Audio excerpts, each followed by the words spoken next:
Boa tarde, galera do Pequeno Podcast. Estamos aqui com um convidado especial, Nelson Peixoto. Não se esqueça de compartilhar, curtir e ativar o sininho. Roda a vinheta.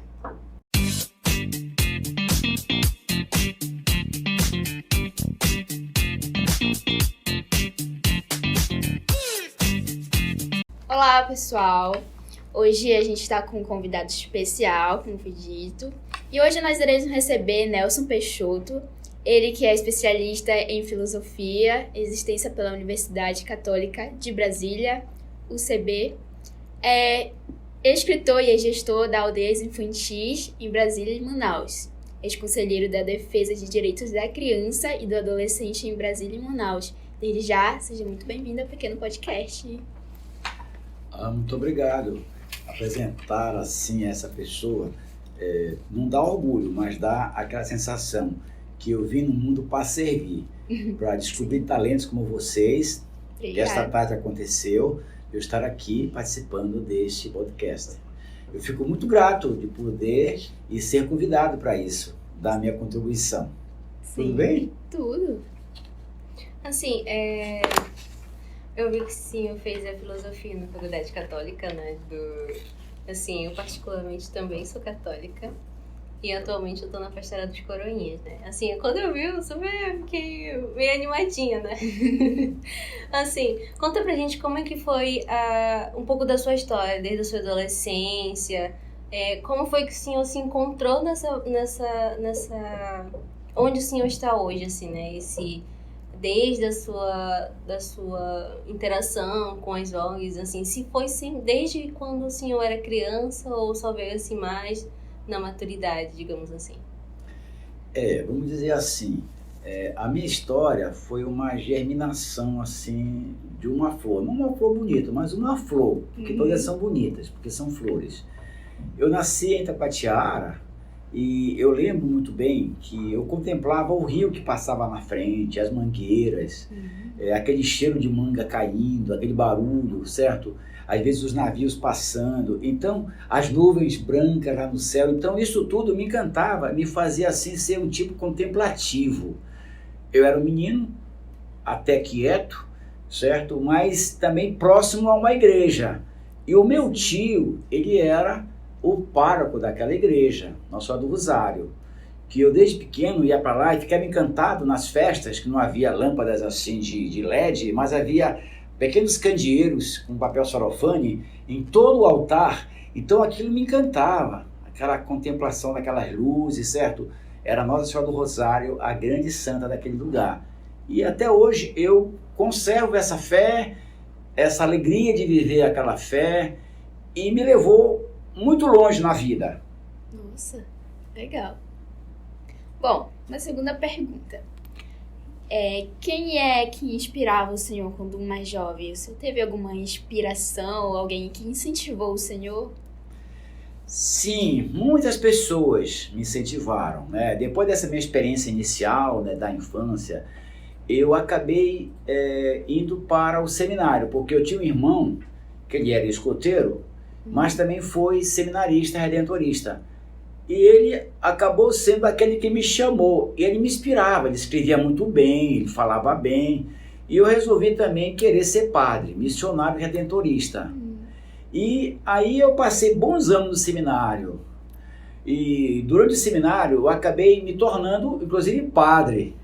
Sim. E na minha trajetória até ser padre missionário, só que eu fui padre numa época assim, que padre era mesmo, com muita clareza, para servir, não para ser poderoso, não para mandar nos outros, certo? Mas para anunciar Jesus e o seu reino, o reino que é de justiça, bondade, fraternidade, amizade, participação, inclusão. Então eu fui educado para ser padre nessa modalidade, que também é hoje, né? Sim. Só que hoje, às vezes, tem muito barulho, né? Eu nunca fui um padre assim, do show business para cantar, certo? Embora eu cantasse, né? Mas eu cantava em procissões assim na beira do rio, entendeu? Como missionário. Eu puxava cantos e fazia poesia, fazia sermões na beira do rio, montava pequenas peças assim. Eu lembro uma vez uma peça que eu fiz, tudo isso inspirado por quê? Por muita leitura. Sim. Uma inspiração para mim foi também uma revista chamada Porantim, que trabalhava com as nações indígenas e fazia bons artigos. Não tinha uma pessoa como tal, a não ser quando eu era bem jovem, que eu tive um mestre, que era um mestre assim de costumes e hábitos cristãos, generosidade, aceitação daquilo que é difícil, para você não correr da raia quando as coisas exigiam de ti sacrifício. Então era chamado Mestre Bill, que era o meu mestre, que era um missionário, já falecido, mas que marcou a minha vida. Ele foi uma inspiração para eu ser um tipo de padre diferente, próximo aos pobres, aos humildes, sem desprezar ninguém, mas sempre preocupado não com as catedrais, mas preocupado com as pequenas comunidades eclesiais de base. Esse era o meu forte. Então foi um pouco isso. Nossa, que legal. Assim, acho uma missionária, eu acho muito bom, assim, porque na atualidade de hoje, eu acredito, no meu ver, que tem poucos jovens, independente de religiões, que tem esse incentivo missionário, que é servir. E é algo tão bom, eu fico muito feliz de ouvir experiências de pessoas que trabalham, que serviram como missionárias, independente de religião, ou seja. Mas eu acho muito bom porque é uma experiência que transforma a sua vida, que muda a sua visão da vida. De uma experiência assim, como missionário, que o Senhor se lembra até hoje. Sim, há uma frase que me encantou muito, era assim: sinta a alegria de servir. Isso acho que foi até um tema de uma campanha da fraternidade dos anos 70, não sei muito bem, mas era um pouco isso, sabe? A alegria que dá quando você faz o bem para as pessoas. Sim. É algo assim cativante, que é uma recompensa que você tem de imediato.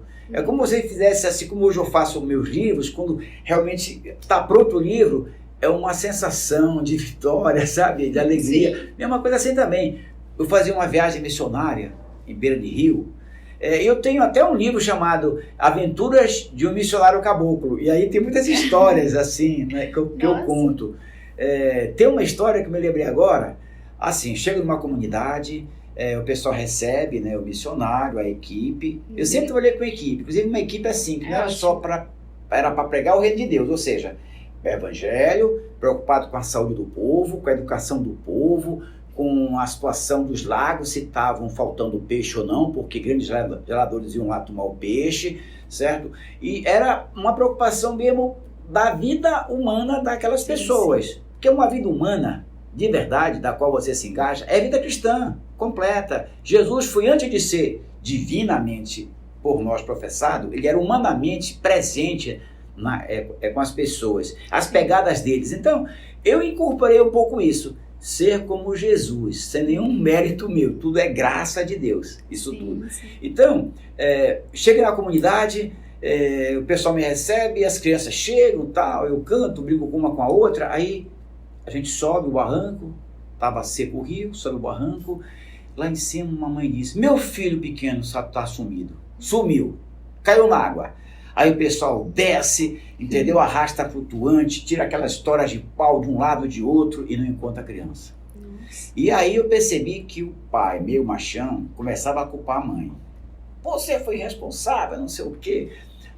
E eu imaginei, bom, essa criança não caiu aqui, porque se caísse, como estava quebrando o barranco, se ela caísse e rebolasse, ficava engatado naquelas quebras de barro. Uhum. E eu imaginei, ela está no mato. E eu fiz 3 comitivas, vamos sair para os caminhos para entrar na floresta. E eu, meio esperto, pensei, bom, esse caminho aqui deve ser mais favorável para o menino entrar. E eu fui naquele caminho. Depois de assim, uns 15 minutos, escutamos um choro. Aí fomos lá, a minha equipe foi lá, encontrou o menininho todo pelado, cheio de garapanã no bumbum dele, pegaram, trouxeram, aí chegamos com ele aí, cantamos vitória, aí fomos fazer uma procissão de agradecimento a Deus. E eu lembro que eu escolhi aquela passagem até para o pai escutar, né? Porque ele não tinha tempo de rezar, tinha tempo só de vender as coisas no bazar, lá no bar dele. Eu dizia, não tens tempo de aplicar-te ao Senhor, o teu tempo é aplicar-te só para o teu enriquecimento. E eu lembro desse caso, e o pessoal ficou muito feliz porque o menino ficou vivo, cantamos, brincamos. e fomos felizes naquela noite, naquela tarde. Não tem nem como esquecer, né? E tem muitas histórias assim, sabe? Muito Sim, interessante. sim, é muito bom. Eu tiro pelas experiências, que eu também sou voluntária, né? Principalmente na área ribeirinha. Eu já tenho aquela experiência de subir barranco, andar quilômetros, 30 minutos, levando doações.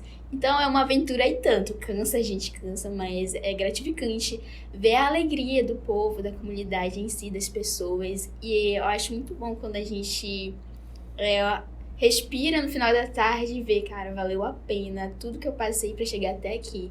E é muito bom ver essa experiência. Nossa, queria poder ouvir muito mais. Sim, Evelyn, é interessante que eu até brinco também. Quer dizer, em toda essa minha aventura missionária, há muita alegria. Eu gostava de orquídeas, de flores, incentivava as mulheres a plantarem na beira do barranco as flores. Eu até brinco e dizia que eu era tão bom de subir no barranco que eu deixava a minha unha crescer para eu subir que nem garras de camaleão, entendeu? Tudo isso no meio do humor, sabe? Eu brincava muito, era muito feliz nesse trabalho. Nossa, muito legal. E também assim, feliz e também romântico. Em que sentido? As flores sempre me significavam muito para mim. Tanto que a capa do meu livro é um girassol. Os bichos já foi um pouco mais tarde que eu comecei a gostar dos bichos, né? Mas as flores... Claro que eu aprendi o seguinte... Meu mestre Bill dizia, se você cuida bem de bicho, você vai cuidar bem de pessoas. Se você for um bom missionário, você vai ser um bom pai e uma boa mãe de família. Isso eu aprendi com o meu mestre. Isso é uma lição para a gente. A gente tem que sair um pouco de si, sabe? Não só o interesse pessoal, mas também o interesse dos outros. Que isso também traz felicidade. Sair daquele comodismo, né? A gente tem, como eu lembro que às vezes me acordava cedo, assim, frio pra caramba, chovendo, tinha que subir o barranco debaixo de chuva. Mas sabe, às vezes a motivação, o que é motivação? É criar um motor dentro de você. A motivação, às vezes, é entrar em ação. Tá pra entender? Você não quer lavar uma louça. Quando você começa a lavar, você acaba gostando de lavar. Sim. Entendeu? Eu acho que a melhor coisa da motivação é entrar em ação. Isso tem que ser muito jovem, porque o jovem tá com fogo aceso dentro de si, né? Ele quer descobrir o mundo, ele quer fazer as coisas, ele quer deixar um pouco a sua marca, né? A marca de bem. Pena quando às vezes a gente faz uma marca de mal. Aí tem um perdão para dar, tem o nosso arrependimento, nossa aprendizagem com os erros, não é isso? Sim. Diga. E, assim... Ao longo, né, desses anos de experiências com os projetos sociais e pessoas, né, deve ter sido muitas pessoas que passaram, o que te mais mudou como pessoa nesse caminho, né, que o senhor está traçando, né? Sim, essa pergunta aí dá até um pouco de confissão para mim, né? O meu nível de estresse, quando eu trabalhava com jovens, era muito alto. Eu achava que eu tinha que dizer tudo, eu tinha que fazer tudo, eu tinha que exigir tudo deles. Eu fui aos poucos descobrindo que você só gera mais estresse no outro. Verdade. Eu aprendi que tudo tem seu tempo, vá devagar, não é momento para dizer, conversa depois, certo? Então eu aprendi, com duras penas, a não ficar ansioso para ver as pessoas mudarem de vida, descobrirem que vale a pena estudar, levarem a sério o projeto de vida. Eu gosto muito dessa palavra, por quê? Porque cada jovem, lá no fundo, tem seu sonho, o seu projeto, só que não leva a sério esse projeto. Levar a sério não é nem levar a sério como coisa que vale, mas mirar esse projeto. O que é que eu tenho que fazer para segui-lo? O que é que de mim exige de sacrifício também? Sim. E saber adiar a gratificação, o que é que vai dar como resultado positivo. Isso é importante para a gente, né? É como a contabilidade, né, de débito e crédito.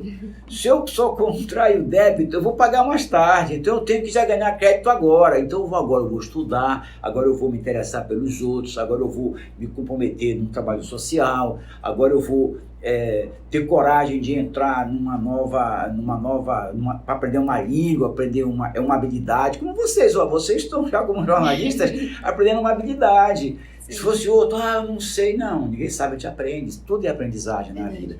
Então eu acho que eu aprendi também a ter mais calma com os jovens, a aceitar o momento dele, dizer na hora certa o que eu tinha que dizer, e dizer com ternura, dizer sem tensões. Às vezes diziam assim, tio, eu acho que não é bem assim, né? Tu só tá falando com calma, mas tu tá tenso por dentro. Eles notam, né? Quando você fala uma coisa que lá no fundo você tá sendo um pouco falso, né? É isso a minha aprendizagem. Acho que essa aprendizagem para a vida toda, né? A gente ter calma. E ter calma com os nossos filhos. Agora que eu tenho uma neta, ter calma com a minha neta, certo? Eu quero que minha neta seja uma grande leitora. Tanto que o meu livro, depois eu vou falar sobre ele, se vocês estão curiosos, é o livro que eu dediquei para ela. Mas esse é outro assunto. Nossa, agora eu tô curiosa. Assim, essa parte, né, de trabalhar com jovens, né, assim, ela veio desde, assim, daquele grupo de jovens, assim, da igreja, já foi nos projetos sociais, assim, que teve mais participação, né, sobre isso. Porque jovens, eles são complicados. Eu tiro isso tanto por mim quanto por outras pessoas. Às vezes, nem os próprios jovens conseguem se entender com outros jovens, né? E essa calma e essa ternura que vai aprendendo a ter, quando, por exemplo, o senhor acabou de falar que aprendeu a ter isso, né? E quando outras pessoas também vão conseguindo aprender dentro daquele coletivo, eu acho isso muito interessante. Eu faço parte, né, dos grupos de coroinha, e trabalhar agora recentemente eu tô assumindo a pastoral, né, e foi quando eu vi aquele monte de gente tentando ter suas ideias escutadas e participar, e barulho, tudo isso mexeu muito comigo, mas aí foi quando eu vi e lembrei da minha antiga coordenadora. Ela falou: você faz as coisas de livre e espontânea vontade a Deus. Então, se você quer que as pessoas te escutem, você haja com fale baixo. Não fale alto, fale baixo. Aí eu ficava, como assim falar baixo? Se eu não gritar, as pessoas não vão me escutar. Ela falou: não é bem assim. Você tem que falar baixo, mas falar baixo onde as pessoas te entendam. Não que as pessoas tenham que falar outra vez pra você poder repetir também. Aí foi agora que eu assumi recentemente, foi quando eu entendi isso, né? E toda essa parte de jovens, ela é muito atraente, assim, de pontos de pastorais, de missionários, né? Eu tenho amigos que são seminaristas, inclusive um beijo pro Wellington e o Deofonso, estão no meu coração. Eles, assim, me ensinaram que isso jovens são um alicerce em que a igreja deve se ter mais atenção, né? Eu acho que essa falta de atenção também que os jovens têm, tanto do lado social quanto da igreja, é o que precisa ser mais debatido, né? Entre nós, né? E acho que também a Evelyn também, como também faz parte, né? Toda dessa parte, assim, também deve ver um pouco dessa carência em que os jovens têm, né? Eu acho que tua experiência foi interessante, sim, teu testemunho. E eu diria assim, para trabalhar com jovens, a gente tem que ficar próximo a eles. E uma proximidade que ainda é sem intenção de levá-lo para a igreja, sem aquela intenção de querer converter ou tirar o mau costume dele, sabe? É proximidade que vai gerar uma amizade, que vai gerar uma interação onde você pode conversar com eles. Claro que é como jogar uma semente, disse Jesus, né?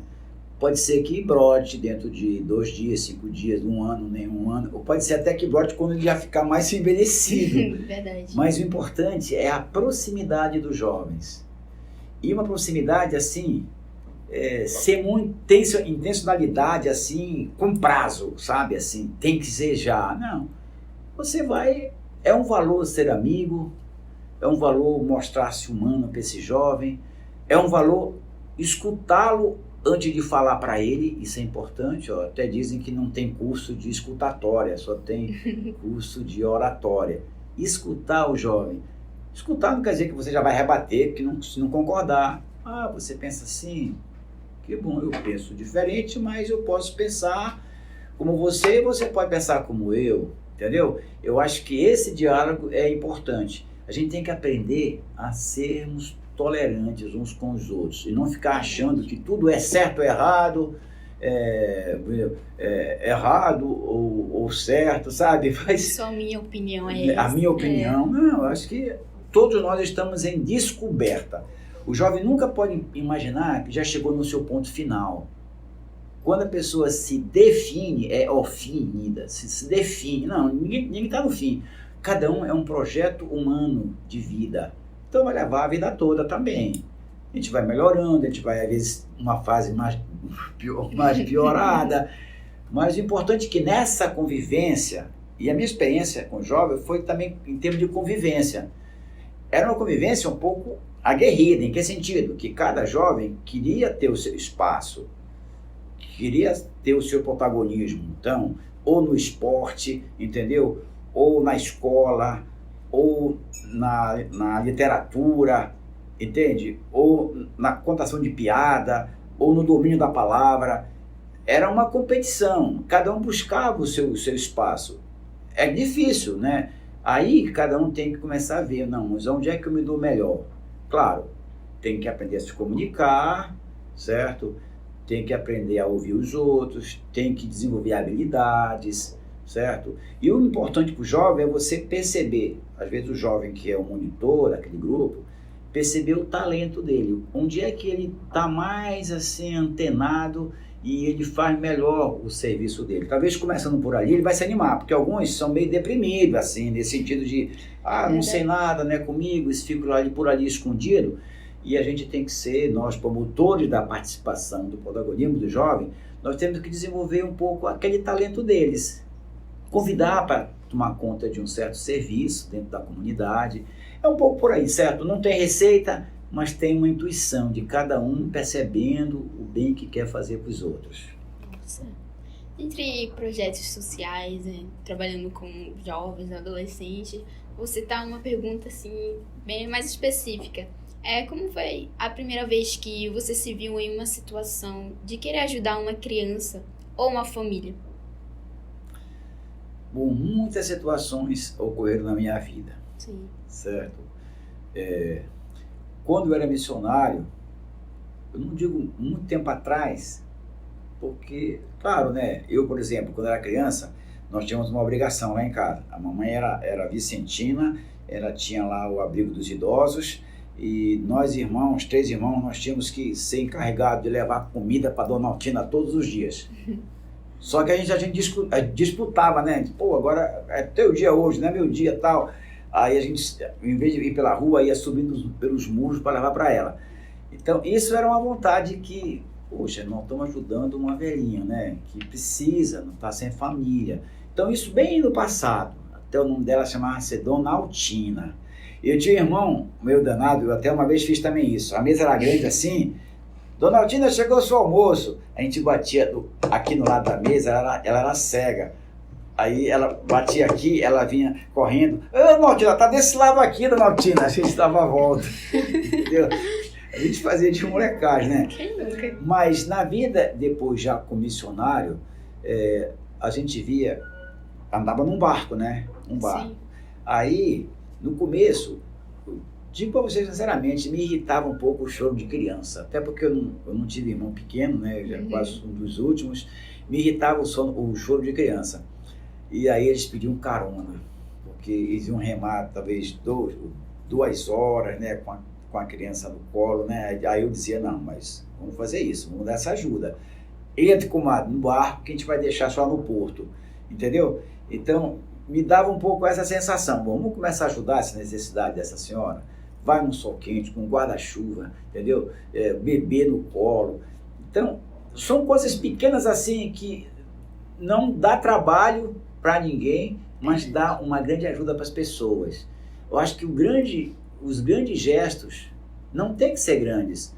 São pequenos gestos, mas que têm resultados grandiosos para as pessoas que recebem. Elas são gratas, são felizes por causa disso, certo? Então, ver uma criança assim, ver um idoso abandonado, até hoje ainda é uma coisa que mexe com cada um de nós. Basta ser humano para a gente sentir a compaixão. Algumas pessoas rejeitam isso, né? Ver alguém chorando, ver um velhinho abandonado, ver um cara jogado na beira da calçada, ver um adicto, né, de droga num canto de uma porta. A gente se comove, não pode deixar de se comover. Como também qualquer injustiça que acontece, um crime hediondo que acontece, a gente não vai ter o ódio contra a pessoa, a gente vai ter até com a pena da vítima, sentisse como é que vai sentir a família com aquela vítima, certo? E talvez perguntar assim, o que é que faz um cara desse cometer essa crueldade?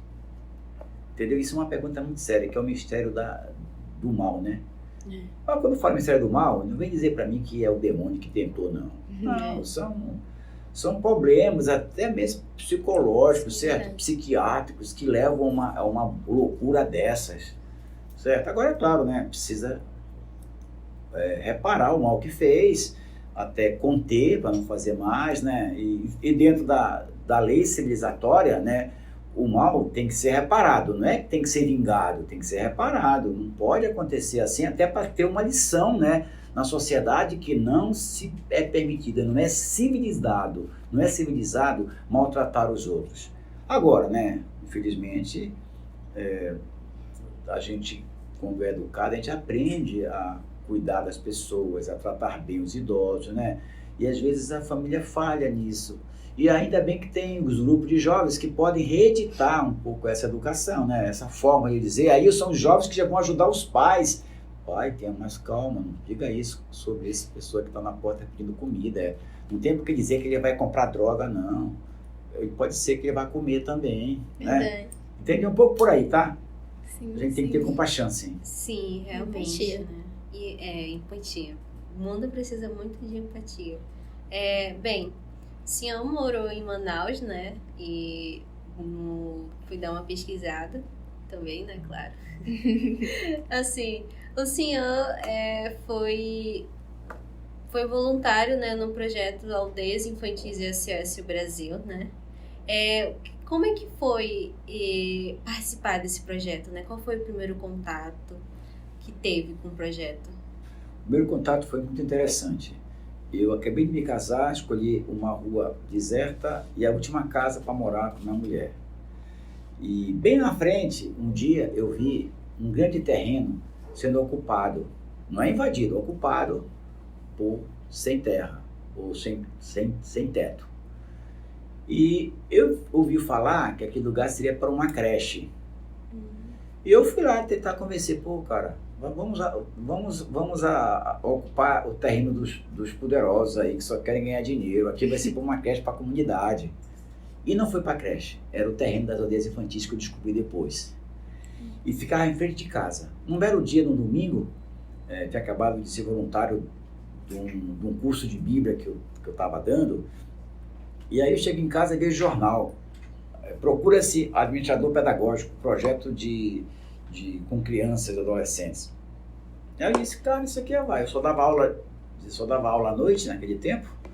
Eu era voluntário durante o dia, meio subempregado. Disse, vou entrar nessa. E, de fato, eu entrei, fiquei logo dentro de um mês. E aí começou o projeto Aldeias Infantis em Manaus. Isso em 94. Aí, o grupo de mulheres para as Casas Lares eu contratei em janeiro para fevereiro de 1995. Aí começamos. Quando foi 2000 só que eu fui embora para Brasília. Só que naquele momento que eu comecei o projeto Aldeias Infantis, a filosofia e a inspiração de acolher crianças, o administrador era como se fosse uma figura paterna para acolher a criança e modelar uma vida em família, de jeito de família, né? Com mães sociais. Mulheres ficavam na casa morando, é a casa lá que se fala hoje, né? Só que não era tanto assim institucionalizada. Era uma casa lá, né? Uma casa, a criança está lá, cada um tem sua comida, tem lugar na mesa, certo? E eu era a figura paterna que andava de domingo com eles, lendo o jornal, mostrando o jornal para eles, notícias, contando história, brincando com eles, né? Eu tinha até um caneco desses em cada casa, como se fosse o meu caneco e a minha presença, assim, afetiva, que eu, de fato, gostava deles. Os meus meninos, os filhos eram pequenos, só que tinha avó, tinha tia, né? Então não estava muito preocupado com eles, né? Mas eles estavam preocupados sim, mas não estava tão ocupado com eles assim, dia de domingo, né? Eles iam para casa da avó e eu aproveitava amanhã para estar com eles. Mas eu morava também no projeto, certo? Eles eram dia e noite sob a minha vigilância, mas sem roubar a autonomia das mulheres, que eram mães sociais. Sim. Então, assim que eu comecei meu projeto, passei aqui em Manaus até inaugurarem o condomínio, que é chamado Aldeia, né, o condomínio 12 casas lares, eu fiquei aqui durante 5 anos. Aí, por eventos da minha família, minha mulher precisou ir para Brasília para assumir um trabalho lá em Brasília. Aí eu coloquei minha função em disponibilidade, mas depois de 1 ano lá em Brasília, eu assumi o mesmo projeto, num projeto social de aldeias infantis mais antigo. E lá eu fiquei ainda 12 anos. Olha. Aí quando eu voltei para Manaus, é que, enfim, depois de 26 anos, me aposentei. E lá nos meus 22 anos de aldeias infantis, deixamos de fazer casa-lar. E foi a proteção infantil nas famílias. E trabalhando com jovens. Até hoje o projeto de jovens lá existe, né? Algumas empresas têm lá um centro de informática que, junto com a empresas, a gente prepara também o jovem para o primeiro mundo do trabalho, primeira experiência, né? E uma experiência de trabalho não é a experiência de saber fazer coisas, mas de ser pessoa, de saber conversar, de saber lidar, de saber ser educado, de saber agradecer, certo? Quer dizer, aquela qualidade humana que você não aprende, que você aprende em família, aprende em convivência grupal, né? Verdade. Não aprende em livros, né? Então é um pouco isso. A minha experiência de aldeias infantis foi uma experiência de muito, eu digo sucesso, bom, um sucesso também que vai dizer é Deus, né? Mas foi de muita dedicação, de muita entrega. E gratificação também, né? E hoje eu fico muito feliz de saber, pô, quantos meninos passaram pela minha visão, né? Passaram por mim, né? Tanto aqui como em Brasil, acho que foi uns 400. Tanto que hoje, aqui em Manaus me chamavam de Pai Nelson. Olha. Não tem nada a ver mas é Pai Nelson, sim, entendeu? E alguns já têm filhos, aí eu só acabei sendo o avô deles também, né? Mas lá em Brasília não, lá era mais tio Nelson, porque lá eu já peguei pessoal já grande, né? Assim, hoje em dia, né, que depois de toda essa experiência, ainda tem jovens, assim, jovens que já são pais de famílias, mães, né? Esses jovens, eles ainda procuram um Senhor, assim, para um dedo de prosa, digamos assim, agora, por esses tempos, ou, assim, o Senhor conhece de vista, vê e tudo mais, eles também reconhecem o Senhor, fica mais naquela nostalgia, né, daquele tempo, né, das aldeias. Todos cresceram, né, nova descoberta, se casaram, né, têm seus empregos, têm suas vidas, mas aqui e acolá, eu até faço questão de estar no meu Facebook, onde é que eles estão, o que é que estão fazendo, se estão empregados ou não, certo? Alguns me chamam de Pai Nelson meu, outros me chamam de tio, certo? Mas faz tempo que eu não faço assim uma reunião com eles. Quando a aldeia aqui em Manaus fez 25 anos de casas lares, quando acabou as casas lares, nós fizemos o encontro das mães. Eu tenho mais contato com as mães dos meninos crescidos e elas têm contato com eles. Um outro que não tem, né? Também é a liberdade deles também, né? Sim. Estão aí, viajaram, estão aí tocando na vida, né? Mas é isso. Mas em Brasília, interessante que lá em Brasília, por mais que eu não tive a figura de pai, alguns me chamam de pai Nelson porque eram os pequenos lá que chegaram. Outros me chamam de tio. E interessante mesmo é dizer para vocês que alguns que a gente pensava que não ia ter jeito, né? Pensava, né? Claro que ia ter jeito. Hoje são gente boa pra caramba, olha. Alguns viraram evangélicos de muita dedicação, sabe? Encontraram a Jesus. Mais do que religião, encontraram o evangelho de Jesus, que isso que é importante. Não é importante ser religioso, né? Embora Jesus tenha sido religioso, mas uma religião para Jesus é outra coisa, é contato com o Pai. Porque a religião de Jesus mesmo, do tempo de Jesus, é que matou ele, né? Entendeu? Mas é o Evangelho de Jesus Cristo. Jesus é a pessoa mais importante nessa trajetória do jovem. Se o jovem descobre Jesus mais do que a religião e começa a ter uma experiência viva de um companheiro que tem um caminho para ele, tem pegadas de realização pessoal, aí vai longe. Sim, com certeza. Né? Assim, tem uma história assim, específica que marcou o Senhor durante esse ano todo, trabalhando com crianças e adolescentes. Tem uma história assim, específica que o Senhor não esquece até hoje, poxa. aquela criança ou aquele adolescente me marcou, trouxe uma boa lembrança, hoje vive bem ou não? Sim, tem especificamente ou não? Não, Ou todos? eu tenho muitas positivas. Realmente as positivas você acaba esquecendo, você lembra mais das negativas. Uma positiva que eu tenho, assim, que chegou um menino lá que se escondia na vala, entendeu? E eu me situava mesmo como pai. Filho, agora eu tenho uma casa, vamos para casa. Já passou esse tempo de você sentir-se na vida sozinho, eu estou aqui do teu lado. E ele acabou indo comigo até lá para casa, entendeu? Experiência pequena, mas acho que para mim é significativa. A outra experiência que eu tive em Brasília, um menininho que chegou todo chichado e não olhava, nunca levantava o rosto nem para ninguém. E depois de uma semana lá, sendo tratado pela mãe social, com a minha presença lá, ele começou a passear com um carrinho, só com um carrinho, no corredor grande lá que tinha lá, no meio das casas. Depois de umas 4 semanas, eu me encontro com ele, ele olha para mim e ri, entendeu? Aí eu achei, foi fantástico aquele riso dele. Para mim foi um avanço, sabe, assim, um avanço na vida dele, de acreditar que ele agora é uma criança que pode ser feliz no braço de uma mãe, no olhar de um pai. Com certeza, e hoje se tem muita história ainda, né, de crianças que passam por situações de abandono, outras situações bem complicadas, né, que acabam trazendo em si traumas. E a gente vendo, vamos supor, pessoas que trabalham nessa área, é algo que fica marcante, assim. Por mais que seja simples ou não vale a pena para um, mas pra gente que tá ali se envolvendo, trabalhando nisso, quando você se coloca no lugar, tem aquela empatia, você vê o que se passa realmente, olha aquela criança ou aquele adolescente, até mesmo um adulto, em um todo, e muitas das vezes marca, traz experiências pra gente. Então é muito bom, porque crianças assim, adolescentes que têm essas histórias marcam. Quando tem aquele acolhimento, quando tem aquela atenção, eu acredito que ele recebe aquilo com muita gratidão e se tiver o acompanhamento mesmo, a graça de Deus, acredito, vai muito além, sim. Então é muito bom ver essa experiência. Muitas das vezes a gente espera algo, grandioso, eu ajudei a pessoa, eu dou isso. Mas as coisas simples, ela muda a história ou a vida de alguém. E com certeza eu acredito em si que mudou sim o comportamento, a atitude dessa criança, um pequeno gesto, uma pequena oportunidade que ela teve. E a gratidão da gente, ou gratificação que te sente, não deve nos dar orgulho, mas deve dizer assim, poxa, Deus me usou e esse menino é tão feliz porque eu entrei na vida dele, né?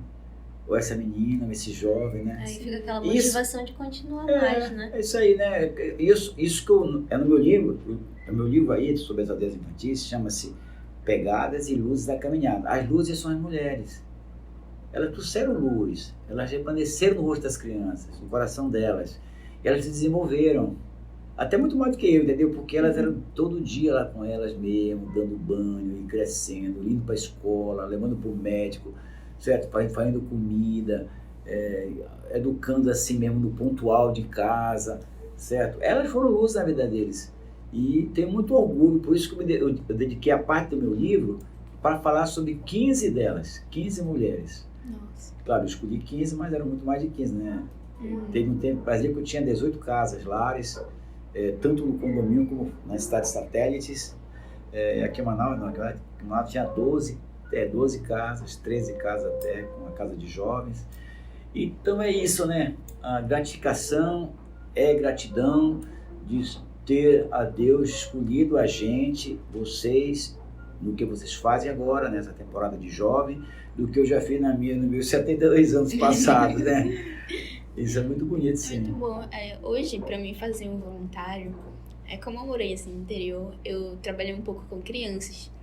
E quando eu voltei para Manaus, retornei, eu falava, mãe, eu queria, sei lá, entrar num voluntário e tal. Aí eu, com conhecimento, curiosidade, eu acabei entrando, né, nesse voluntário que eu faço hoje e eu trabalho diretamente com as crianças. Então, eu vou nas comunidades ribeirinhas e sempre arrasto lá as crianças embora. E fazemos dinâmicas, pregamos um pouco sobre Jesus, falamos as histórias. E é uma experiência muito boa, porque no final elas se sentem agraciadas, ficam felizes. E uma experiência que eu tive em um simples gesto de ajudar as crianças. No final do momento que a gente teve, elas foram me procurar, querendo saber meu nome, querendo tirar foto comigo, e eu me lembrei da minha motivação de um tempo atrás que eu trabalhei com crianças e hoje eu sirvo nessas comunidades com crianças. E é muito bom essa experiência com crianças, porque... E você até... parece que Sim. Você volta de novo a ser criança, né? Junto com elas. Sim, é algo muito bom. Dizem que se a gente lidar bem com a nossa criança interior, a gente lida bem com as crianças de fora. Sim. Claro que eu trabalhei muito com crianças em acolhimento, mas também trabalhei nos últimos anos com crianças fora do acolhimento, a partir de uma escola. Daí que surgiu o meu livro. Meu livro é Viver Criativo de Crianças, de Infantes e Sábios. Sábios aí para dizer velhos, idosos. Infante para dizer que é crianças.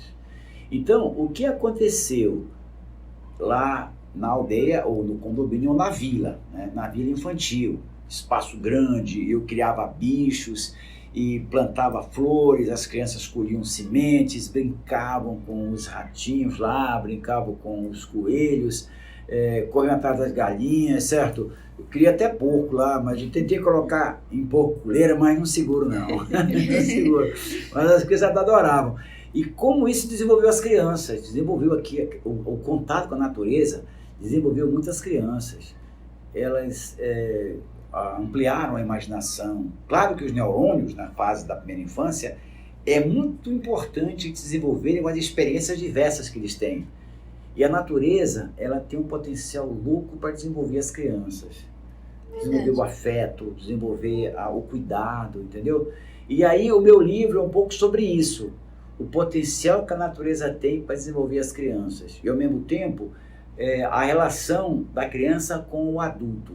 No caso, o avô com o neto. A professora, que é educadora, com o educando, pequeno. Entendeu? Quer dizer, essa relação é que cria vinculação. E mais ainda, é que esse livro está ajudando as mães a terem a capacidade e a habilidade de conversar mais com os filhos, de contar história, de ler história, de estar com eles com o livro aberto. Eu sei que não é fácil, as moradias às vezes não favorecem isso, esse calor todo, né? Mas dá para inventar história, dá para pegar um livro e abrir. Eu acho que é uma coisa legal, se vocês têm sobrinhos pequenos ou irmãzinha, uma das coisas mais importantes vem cá, aí começar a folhear livro, entendeu? Sim. E eu lembro que eu começava a folhear livro desde pequeno, até brincando de figura. É meu, é teu, entendeu? Quando virava a página, você quer fazer a mão primeiro. Esse contato com o livro é importante, sim. Claro, o pessoal hoje faz o contato com a tela, né? Na tela do computador, sim. Tela do coisa. Aí é meio complicado, né?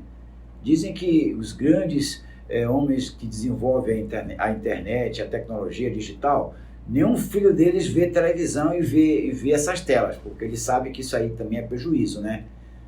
Pode acomodar o pai, a mãe, o tio, a tia, né?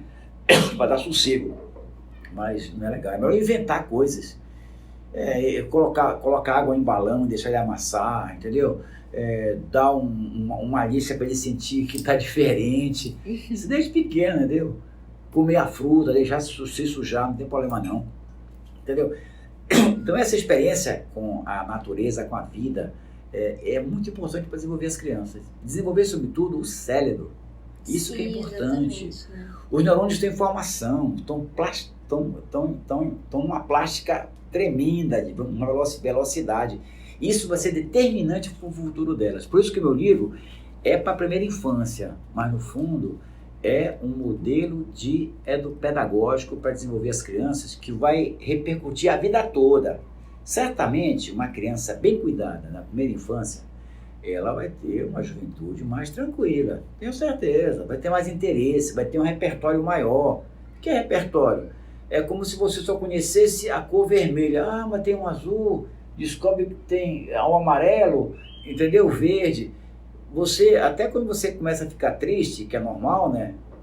No curso da vida, você pode dizer, não, mas não é o fim do mundo não, tem outras coisas para fazer, eu posso me envolver agora numa atividade diferente, escutar outro tipo de música, né?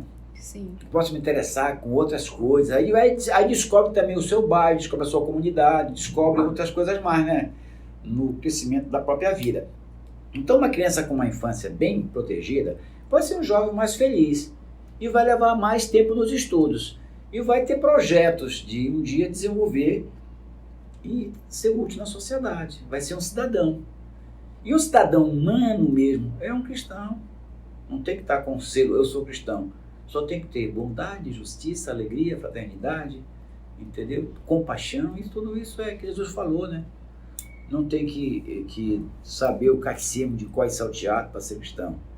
Verdade. Tem que saber é amar quem aparecer na tua frente. E quando surgiu essa ideia de criar este lugar com animais de natureza? Como foi essa ideia? Pois é, veja bem, né? Claro que quando não teve mais crianças nas casas lares, o espaço ficou lá. E as crianças, através da CEMED, tornaram as casas como se fosse um centro de educação infantil, um espaço. Só que hoje a educação infantil não se faz confinando em paredes as crianças. Isso é meio crime. A educação infantil hoje se faz livre, solto, lá para contar historinha e tal, para descansar, certo? Para relacionar com o outro, assim, lado a lado.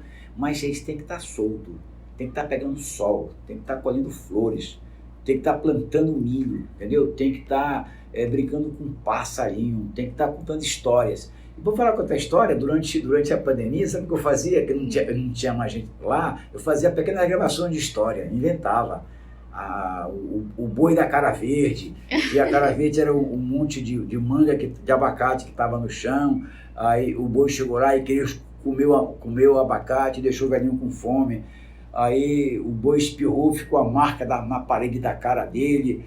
Aí acabou dizendo, o menino chegou e falou: vovô, mas você nem usa máscara aqui, entendeu? Então, histórias assim que eu inventava mesmo. E eu tenho até essas gravações. Um dia eu quero apresentar para minha neta. Aqui acolá, alguém que eu conheço, assim, que é criança, eu passo essas histórias.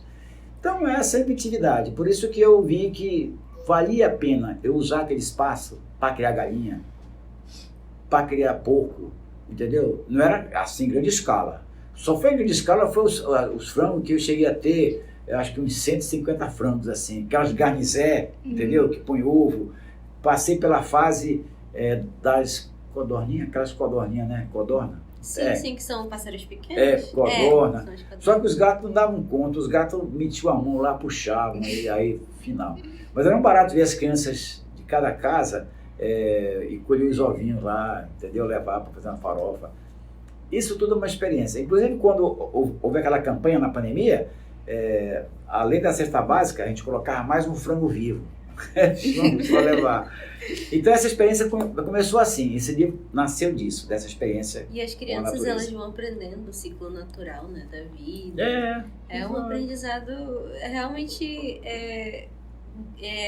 mais grandioso do que você está sendo criado dentro de uma casa e você só fica ali dentro da casa e só vai para a escola e depois volta de novo. E criança, assim, realmente gosta de estar solta, gosta de estar descobrindo novas coisas, né? E a educação infantil tem que ser nessa base, não pode ser confinamento não, tem que ser espaços integrais, inclusive, educação integral, né? Ou seja, aprende a ler, aprende a falar, descobre como é o abacate, descobre como é que é uma manga, come uma manga, planta o caroço, entendeu? Ele vê todo esse ciclo da vida, colhe a semente, é isso mesmo, vocês têm razão. Vocês vão caminhar para serem grandes comunicadoras, educadoras, mães de família e boas tias. Obrigada. Assim espera. Né? E, assim, a gente tá analisando os seus livros. Não é o primeiro, né? Nem é o segundo. Me falar também o início de quando o senhor foi inspirado a começar a escrever livros. O senhor contou mais cedo da sua inspiração, que foi seu irmão que incentivou, querendo ou não, a escrita, a escrever. Mas, assim, para escrever um livro, para repassar, porque isso é uma forma de comunicação para as pessoas, querendo ou não. Não é só a gente gravar um vídeo e falar para a pessoa diretamente, mas os livros, ele é uma forma de comunicação. Eu queria saber mais do início, de quando o senhor começou, né? O meu irmão, ele falava e escrevia bem poesias. Eu admirava e tal. Sim. Depois eu comecei a escrever lá no ensino médio, eu comecei a fazer boas redações, certo? Às vezes pichava a letra para dar mais páginas, contava por palmo, estou brincando. Mas foi assim. Depois, quando eu fiquei missionário, padre, eu às vezes escrevia um pouco o que eu ia falar com o povo. Quando eu era formador, eu escrevia um pouco também o que eu ia falar. Quando eu fui trabalhar nas aldeias, depois de casado, aí eu tinha costume mesmo de escrever tudo aquilo que eu ia falar com as mães. Entendeu? Comunicado 1, comunicado 2, entendeu? Um assunto ou outro, como ser família de verdade, não ser uma fantasia de família. Eu escrevia muito, eu sempre fui de escrever. E um irmão meu, uns anos atrás, ele dizia que eu era muito imaginoso. Ele quebrou o braço, fomos lá para um lugar que tinha uma praia, lá perto de Belém, e Coraci, o lugar. Aí ele estava com o braço quebrado, eu lá inteiraço, né? E eu dizia, pá, vamos escrever alguma coisa aqui. Aí eu dizia assim, me dá um tema aí, a folha seca. Aí a folha seca. E ele achava graça que eu inventava cada história assim, entendeu? Agora, na pandemia é que eu já estava me preparando para me aposentar. Sim. Que eu até para tratamento e segurar o meu estresse, que eu já estava na faixa de pessoas com risco, né? Não podia estar muito interagindo, então eu ficava mais em casa, trabalhava a partir de casa. Eu comecei a escrever as minhas memórias do tempo de missionário, alguns fatos. Aí eu cheguei a me lembrar dos 40 e poucos fatos, desses que eu contei, aquele da casinha, né? Tem outros também que eu tenho lá, certo? Aí eu escrevi esse primeiro livro, publiquei. O nome do livro é O Segredo Redentor dos Rios. Tem umas 35 histórias aí, ou mais histórias, pequenas histórias. O segundo livro já foi o meu registro das aldeias infantis. Como foi que eu desenvolvi esse trabalho? Tem 10 capítulos que falam sobre, desde quando eu recebi as chaves. É como se fosse, imagina um condomínio, não sei, mais de 300 portas, chaves, quatro caixas de chave, e o engenheiro apressado no final da tarde me entregando.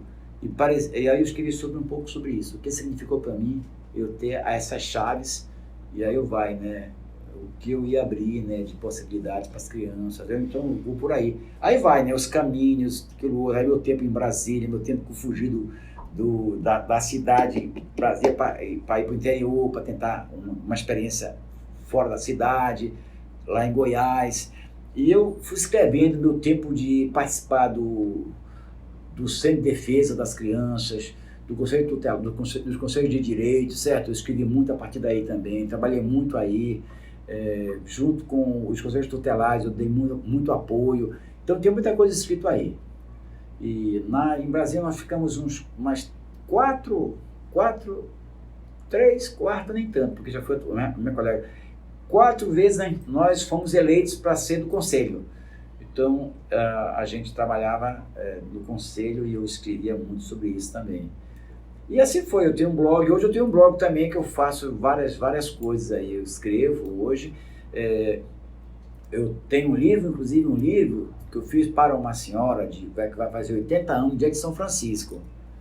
E eu fiz para ela o livro da história dela, ela começou a me falar pelo WhatsApp, eu comecei a escrever, devolvia para ela, ficou super empolgada e ela vai dar de presente para as amigas dela. Espero que ninguém vai escutar esse negócio, porque ela vai fazer surpresa. Mas tudo bem, mas não sabe quem é. Agora, meu último livro, esse agora que chegou aos pacotes ontem, o nome do livro é A Casa, Viva a Memória e História de um Menino. Não sou eu, não é autobiografia, mas é a história de um menino que cresceu, que foi jovem, com um grupo de outros jovens que foi querer ser padre junto com outros jovens que ele começou lá trabalhando na comunidade também, entendeu? E que não chegou a ser padre. Só 2 chegaram a ser padre. E passaram uma experiência comigo. Uma experiência comigo assim, morando numa casa simples, num bairro mais humilde, certo? E numa casa que não tinha ar-condicionado, uma casa de madeira, mas uma casa que eles se preparavam para ser missionários do povo, ligados ao sofrimento do povo, pela beira do garapé, entendeu? Normalmente, sem se elitizar, achar que eles eram tal porque iam ser padres. Não. Eles eram tais porque eles iam ser servidores do reino de Deus. Então, esse terceiro livro aí que fala essa experiência da casa, Viva a Memória, que é o nome da casa. Uhum. Bom, a gente tem 2 livros aqui, né? Olha, bonitinho, né? Ó, gente. As flores, né? Olha lá. As flores eu que plantei essas flores, na verdade. Essa gatinha eu criei ela. Você vai fazer o seu marketing do seu livro agora. Fala mais. Sim, esse livro aqui tem uma capa que é um resultado de um trabalho de floricultura. Eu, um plantador de girassóis, mas também de zinhas, e eu um dia fiz um mar de zinhas, fiz um grande canteiro, e eu fotografava e filmava o vento batendo naquelas ondas das flores. E eu escolhi essa capa para ser justamente a capa desse livro que fala sobre aldeias infantis. Ou seja, cada criança é uma floração de uma vida única. E luzes são as mulheres que brilharam e deram para a criança o seu resplendor, para serem cidadãos do mundo, para serem homens e mulheres felizes. Esse livro aqui tem 2 partes. A primeira parte tem uma parte que é 10 capítulos sobre a história, né, como foi que eu trabalhei aldeias infantis, desde quando eu recebi as chaves até quando eu me aposentei. Grandes momentos, né? Grandes momentos assim, significativos. A segunda parte são umas inspirações para o cuidado da criança, cuidado infantil, cuidado na família. E a terceira parte são 15 pequenas biografias de mulheres que cuidaram bem de crianças. São as mães sociais. Sim. E esse segundo aqui, que é o Viver Criativo de Infantis e Sábios. Esse aqui é um livro... Por que é interessante esse livro aqui? Porque é um livro dedicado, primeiro, dedicado à minha neta. Mas não é por isso. Dediquei a ela, mas escrevi para muito mais gente do que ela, né? Eu escrevi a experiência daquela realidade que eu falei, né? Dentro das aldeias infantis, que é um grande terreno, trabalhando com a educação infantil. Então, abre a página assim, né? O autor do presente livro, de Infantes e Sábios. Um desenho. A professora perguntou, mas quem é o tio Nelson? Aí eles fizeram um desenho para mim aqui. O tio Nelson conta história, o tio Nelson amigo da gente, o tio Nelson é atencioso, brincalhão, legal, conta piada. Então, começa eles me apresentando. Depois, alguns desenhos feitos por crianças. E aí as histórias, a partir dos filmes, né? Dos filmes e das fotos da criação de galinha, da criação do cultivo de milho, e assim vai, né? O cavalo, tinha uma égua lá que era muito mal barato, só que não passou muito tempo, foi a frustração, ela muito perigosa, podia pisar em cima de gente, podia se quebrar, e assim vai, ó, as flores, tal, um bar, aí eu tenho 5 histórias, desde o galo cantador, que era valente, que matou uma cobra, o barco de folha, que é umas formigas que se salvaram do naufrágio, a lenda da cobra, da coroa de abacaxi, né? Porque o abacaxi tem espinho, né? O teu conto através de histórias. E também aqui uma história sobre a cobra verde, entendeu? Que na verdade essa cobra verde foi quase uma história verdadeira que eu conto aqui, que é uma história maior, entendeu? E no final de tudo, eu coloco 2 padrões de avós, porque na verdade isso aqui é aquela relação, né? A vinculação do avô com o neto, com a netinha, o pai com a mãe, educador com educando, certo? O tio com o sobrinho. E aqui eu coloquei 2 paradigmas ou modelos de avô. Peguei meu pai e a minha sogra. Contei a história deles aqui, em poucas palavras, né? Não é a história deles, mas uma parte, né, sintética da história deles. Aí o primeiro desenho da minha filha, que era criança, o sapatinho do meu filho, que já é grande hoje, está inclusive fazendo medicina, porque ele tem a vocação de cuidar de vidas. Depois que ele fez um outro curso aí, que ele não se encaixou muito, né? Ele preferiu mesmo cuidar de gente. Isso me fez muito feliz, né? Porque para mim, ser médico, ser cuidador, ser técnico de enfermagem, ser enfermeiro, ser tudo isso é cuidar da vida. A vida está frágil e a gente tem que fortalecê-la. É o que eu estudo também. É isso aí. Nós temos que caprichar e tentar trabalhar um pouco essa mentalidade. Não é nada de ser da elite médico, é ser servidor. Claro que alguns querem só do particular, mas nós temos que trabalhar como médico para salvar vidas. Esse é o juramento. Sim, é verdade. Muito maior. Inclusive tem um livro muito famoso, o médico de corpos e de almas, que é a história de São Lucas, que era um médico, né? Que uma autora norte-americana, ela escreve sobre a vida dele. Ela delira, mas ela imagina como é que o Lucas trabalhava no meio dos povos doentes. O que Jesus nunca esqueceu. Jesus não esqueceu de 2 coisas. Todo mundo tem que se alimentar. Ele multiplicava pão e peixe como sinal, mas ele pedia que todo mundo dividisse. E ele cuidava dos doentes.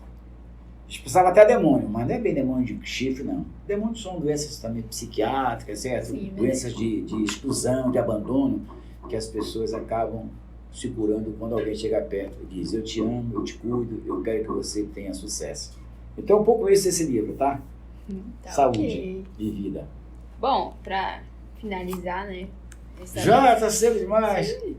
Coração. Ok, outra pergunta. Não, tô brincando. Mas que bom eu poder estar aqui com vocês. Eu sei que eu não estava acostumado com esse podcast. Eu vi que está gravando mesmo, não tem jeito. Mas eu espero que os nossos jovens que vão ouvir, que vão se inscrever, gostem dessa experiência, desse bate-papo que vocês me provocaram. Aqui no podcast, a gente tem 2 perguntas para finalizar, né? Sempre a entrevista. E a primeira dela vai aqui pro senhor. A gente são pessoas cheias de sonhos, né? Mas pergunto pro senhor, qual é o seu sonho atual? Ah, sim. Meu sonho atual é meu 7º livro, História de Idosos. Nossa. Mas não é só porque a história, a redação do livro, é o sonho. O sonho é que eu estou agora investindo um pouco meu tempo em ouvir os idosos, em dizer que eu gosto deles, eles não estão abandonados. Eu frequento ainda um pouco assim de longe os idosos da Vila Amazônia e lá do Dr. Thomas, certo? É mais complicado o Dr. Thomas porque é uma instituição, né, longa permanência, mas eu tenho já histórias daqueles que estavam por lá, uns até já faleceram. Histórias deles, histórias bonitas da vida dele. E eu faço isso porque eu sei que eles precisam acreditar que valeu a pena viver aqueles 80 anos, por mais que estejam agora no final da vida, meio sozinho lá, sem família, longe de tudo, né? Só com as pessoas que gostam, que estão ali naquele entorno, que já é uma coisa boa. Mas às vezes falta tempo de escutá-los. E eu tenho esse projeto e esse sonho. Eu quero um dia aprofundar e publicar esse livro e continuar com o meu pequeno projeto também, que é eu dar atenção para moradores de rua.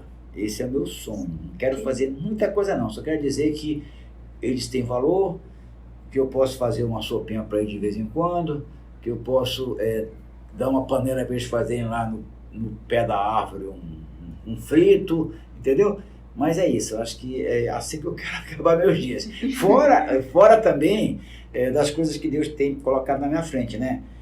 Por exemplo, eu também trabalho na paróquia, certo? Eu sou coordenador do dízimo.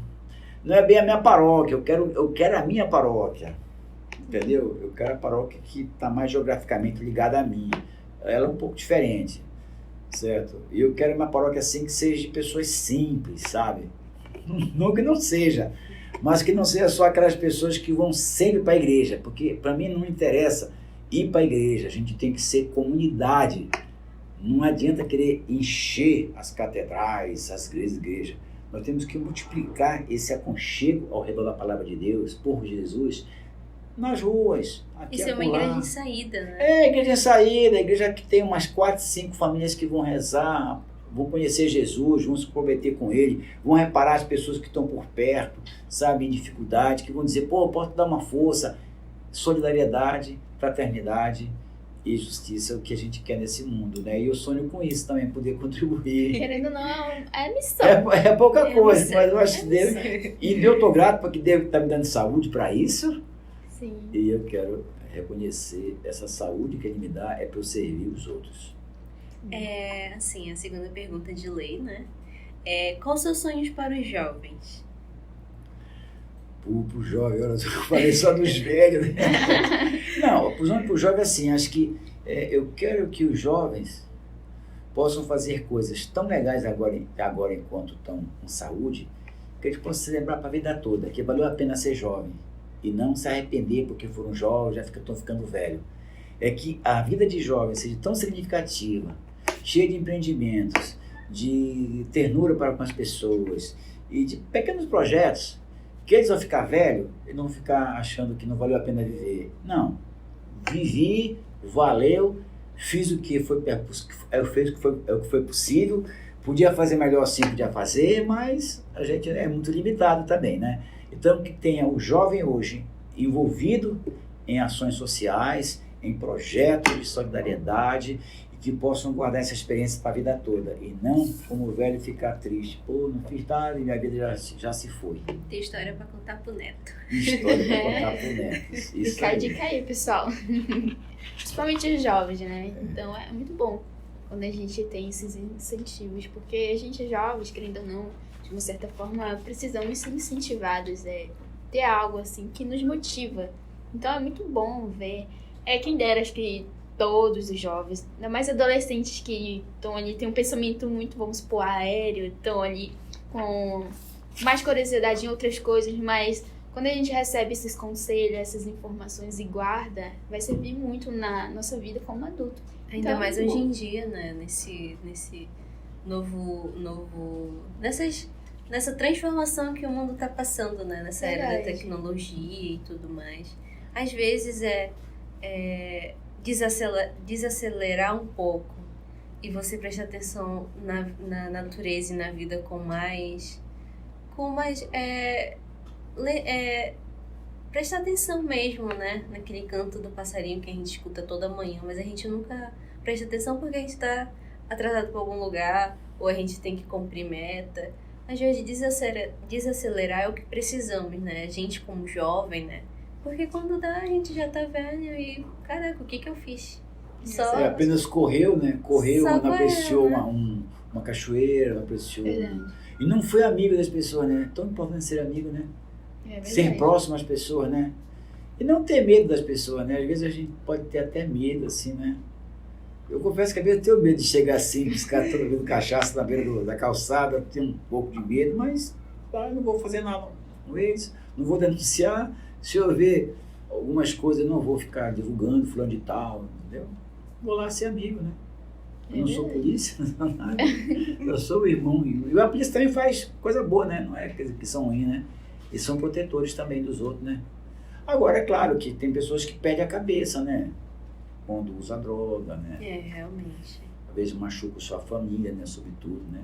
Machuca a vizinhança, né? Mas aí, talvez a proximidade. E eu quero acabar aqui também dizendo sobre a história do cachorro de São Francisco. Vocês conhecem essa história? Tinha uma cidade, tinha um cachorro feroz pra caramba. Pudera, mas o cachorro só pegava pedrada, insulto, tapa nas costas, passava fome. Quem chegava na cidade, logo dava uma ficha do cachorro. Esse cachorro não presta, pode andar com o pé no bolso.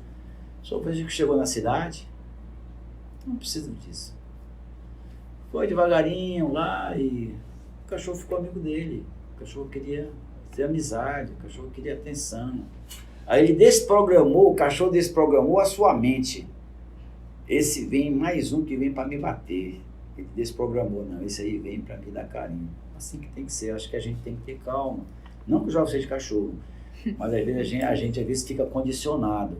Só recebe insulto, só recebe condenação, só diz que não presta, que jovem não vale nada, que não querem saber de nada.